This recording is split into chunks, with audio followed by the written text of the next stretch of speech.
Assalamualaikum warahmatullahi wabarakatuh. Perkenalkan, nama saya Ira Ayu Puspita Kumalasari, NIM B101804117. Pada kesempatan kali ini, saya akan mereview jurnal yang berjudul Problems and Challenges Empowering Human Research in Company Organization in Globalization Era, dalam artikel yang ditulis oleh Inyoman Putu Budiarta.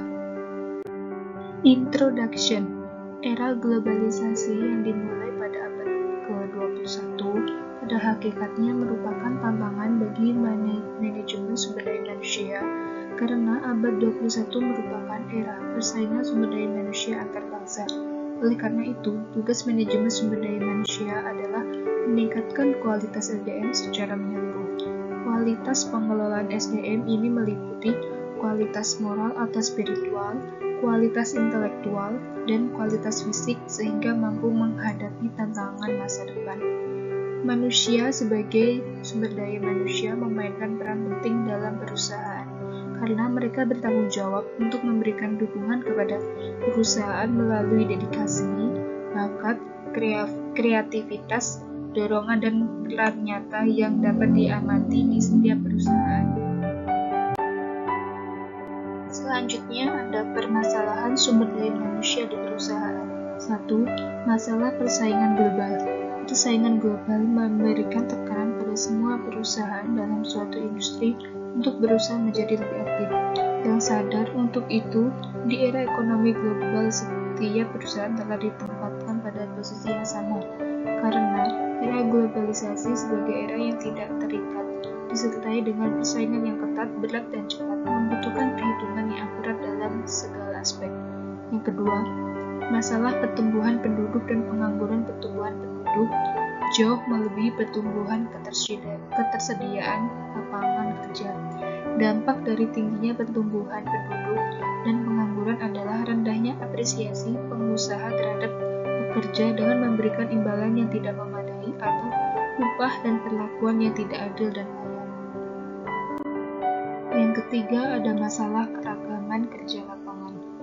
Keragaman kerja lapangan meliputi keragaman budaya dan sikap, keragaman imigrasi dan migrasi, dan keragaman kelompok kerja.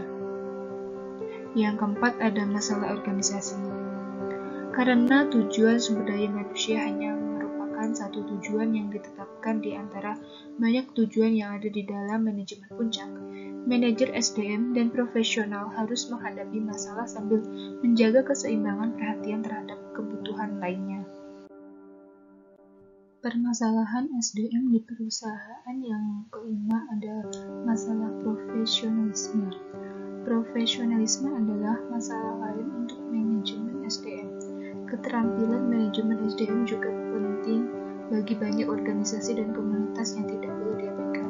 Masalah di luar dan di dalam perusahaan membutuhkan praktisi yang setidaknya memenuhi syarat untuk standar, misalnya melalui sertifikasi yang dikeluarkan oleh asosiasi dengan menetapkan standar dan kualitas sertifikasi.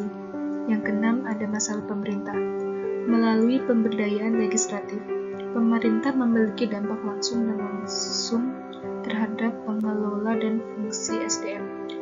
Keterlibatan pemerintah dalam hubungan kerja dimaksudkan untuk mencapai tujuan umum melalui penghapusan praktek-praktek yang dianggap bertentangan dengan kebijakan pemerintah. Selanjutnya, masalah perlindungan tenaga kerja atau hak normatif pekerja. Dalam pertimbangan Undang-Undang Nomor 13 Tahun 2003 tentang Ketenagakerjaan disebutkan bahwa dalam pelaksanaan pembangunan nasional, tenaga kerja mempunyai peran dan kedudukan yang sangat penting sebagai pelaku dan tujuan pembangunan. Untuk itu, perlindungan tenaga kerja dimaksudkan dalam menjamin hak-hak dasar pekerja serta menjamin kesempatan dan perlakuan yang sama tanpa diskriminasi atas dasar apapun untuk mewujudkan kesejahteraan pekerja dan keluarga dengan tetap menjaga kemajuan dunia usaha, menurut Hidayat Muharram 2006. Selanjutnya, yang terakhir ada isu tanggung jawab sosial dan lingkungan. Tanggung jawab sosial dan lingkungan diatur dalam Pasal 74 UU Perseroan Terbatas atau Undang-Undang Nomor 40 Tahun 2007. Corporate Social Responsibility atau GCR merupakan tren global seiring dengan semakin meluasnya kepedulian dan kesadaran perusahaan mendahulukan pemangku kepentingan. GCR adalah suatu konsep bahwa organisasi, khususnya, tetapi tidak hanya perusahaan bertanggung jawab terhadap konsumen, pekerja, pemegang saham, masyarakat, dan lingkungan dalam segala aspek operasional perusahaan, menurut Jamin Ginting 2007.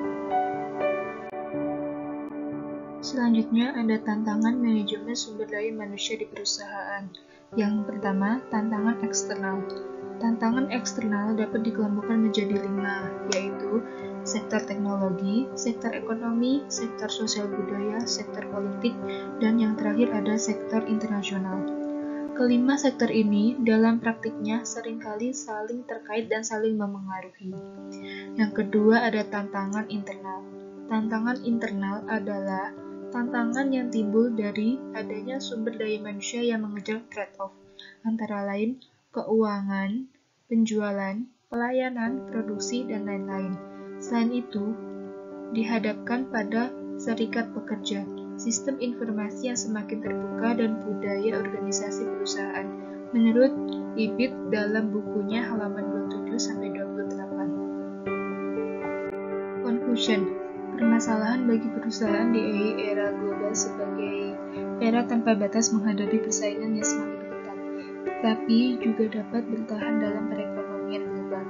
Hal ini tergantung pada kinerja perusahaan untuk sampai pada tahap survive, karena masa depan seluruh sumber daya manusia dihadapkan pada tantangan dan ancaman. Maka dituntut setiap perusahaan untuk dapat menciptakan bentuk organisasi yang beragam, dan selain itu dituntut untuk dapat mengelola perusahaan lebih baik lagi. Untuk mewujudkan pengelolaan sumber daya manusia yang berkualitas dan terampil, maka perlu diupayakan setiap kesempatan untuk menyadarkan seluruh manajemen sumber daya manusia untuk selalu meningkatkan kualitas pengelolaan sumber daya manusia di berbagai bidang keahlian sebagai salah satu upaya memajukan kegiatan bisnis perusahaan. Sekian yang dapat saya sampaikan. Apabila ada kesalahan, saya mohon maaf. Wassalamualaikum warahmatullahi wabarakatuh.